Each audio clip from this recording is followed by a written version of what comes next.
Дүниежүзілік көшпенділер ойыны туралы естіген шығарсың.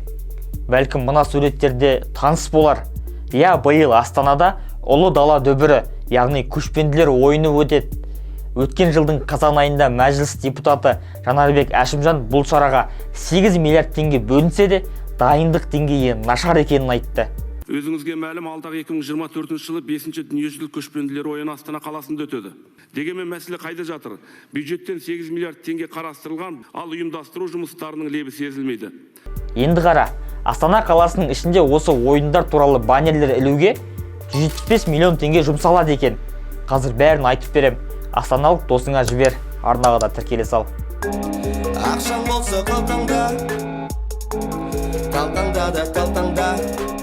2024 жылы Астана қаласында баннер ілуге 7 келісімшарт жасалған.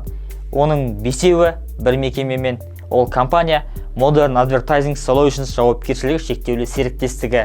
5 тендерға 280 миллион теңге жұмсалады екен.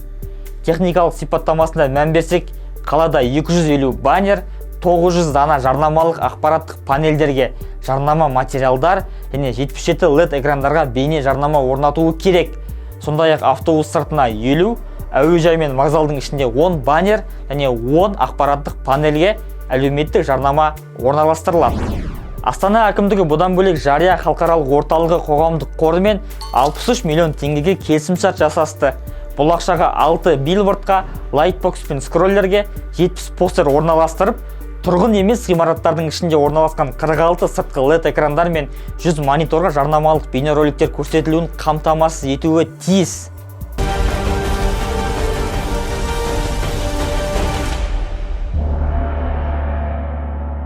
Тағы бір жарнамалық келісімшарт Signum Trade жауапкершілігі шектеулі серіктестігіне берілді. 54 миллион теңгеге жеткізуші 300 жарнамалық ақпараттық тақтаны, 600 аялдаманы және 150 қалалық пилонды безендіру керек. Енді қара, 2023 жыл, яғни өткен жылда Астана билігі жарнама бойынша жалпы сомасы 230 миллион теңгеге 4 келісімшарт жасасқан еді.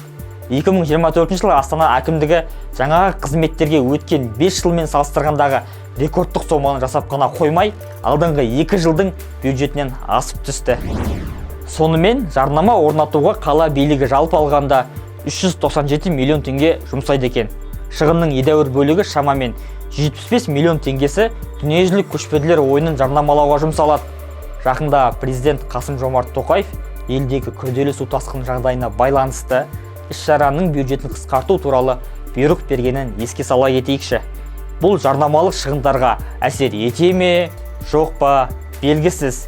Сонымен қатар қандай жарнаманы орналастыру жоспарланғаны көрсетілмеген келісімшарттарға қатысты сұрақтар туындайды. Қазір төменге сілтеме қалдырамын, материалмен толық танысып шық.